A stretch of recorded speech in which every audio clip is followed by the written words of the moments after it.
Hi everyone.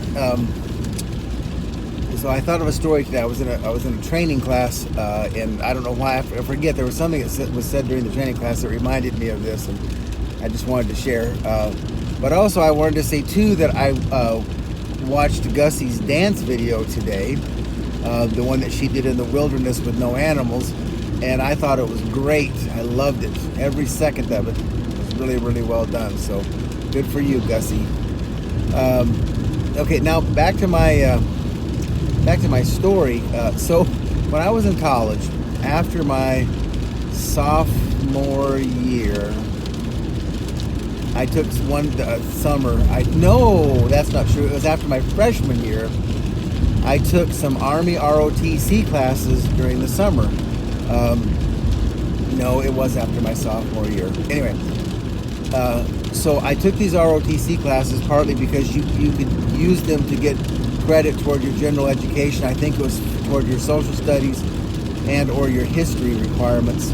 And so I took a couple of these classes, but as part of the ROTC experience, you didn't just take class. You also had to do PT, physical training. So calisthenics, running, lifting, that sort of stuff like that. So I will say this, I was pretty out of shape. Like the first day that we went there, we were supposed to do the basic sort of, this is where you're starting from test. And it was push-ups, sit-ups, and I want to say a 1 mile run. Really the story's about this guy named Sergeant Willie Tibbs, who was the person who led us through the physical training.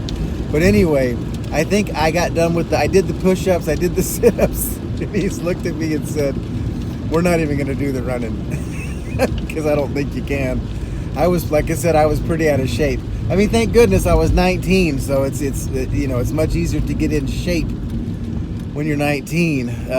But anyway, but what I wanted to tell you about Sergeant Willie Tibbs was that he used to, each morning, we had to go out and do calisthenics with him.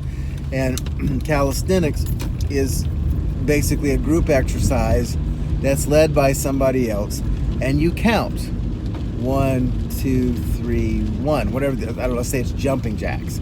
It's 1, 2, 3, 1, what like that, And then so that's kind of what calisthenics are.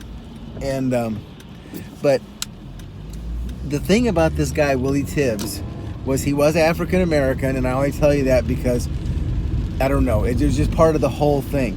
But he was just one of these really sort of cool characters.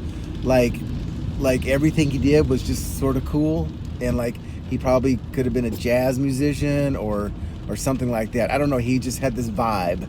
And he was not a kid. I mean, he was about to retire, so of course he seemed old then, but he probably was 40 or maybe 45. But anyway, what he would do when he would lead us in calisthenics, and this is the thing that I remember, is that he would go, so we would, before you start, you're supposed to get in a starting position, which generally is like standing at attention. But anyway, so he would go, ready, exercise. I just love the way he said it. I still, almost 40 years later, he would, ready, exercise. So anyway, that's my story about Sergeant Willie Tibbs in my ROTC classes that summer. By the way, I did get in shape pretty quickly, so that was good. Should have stayed that way. Okay, love you.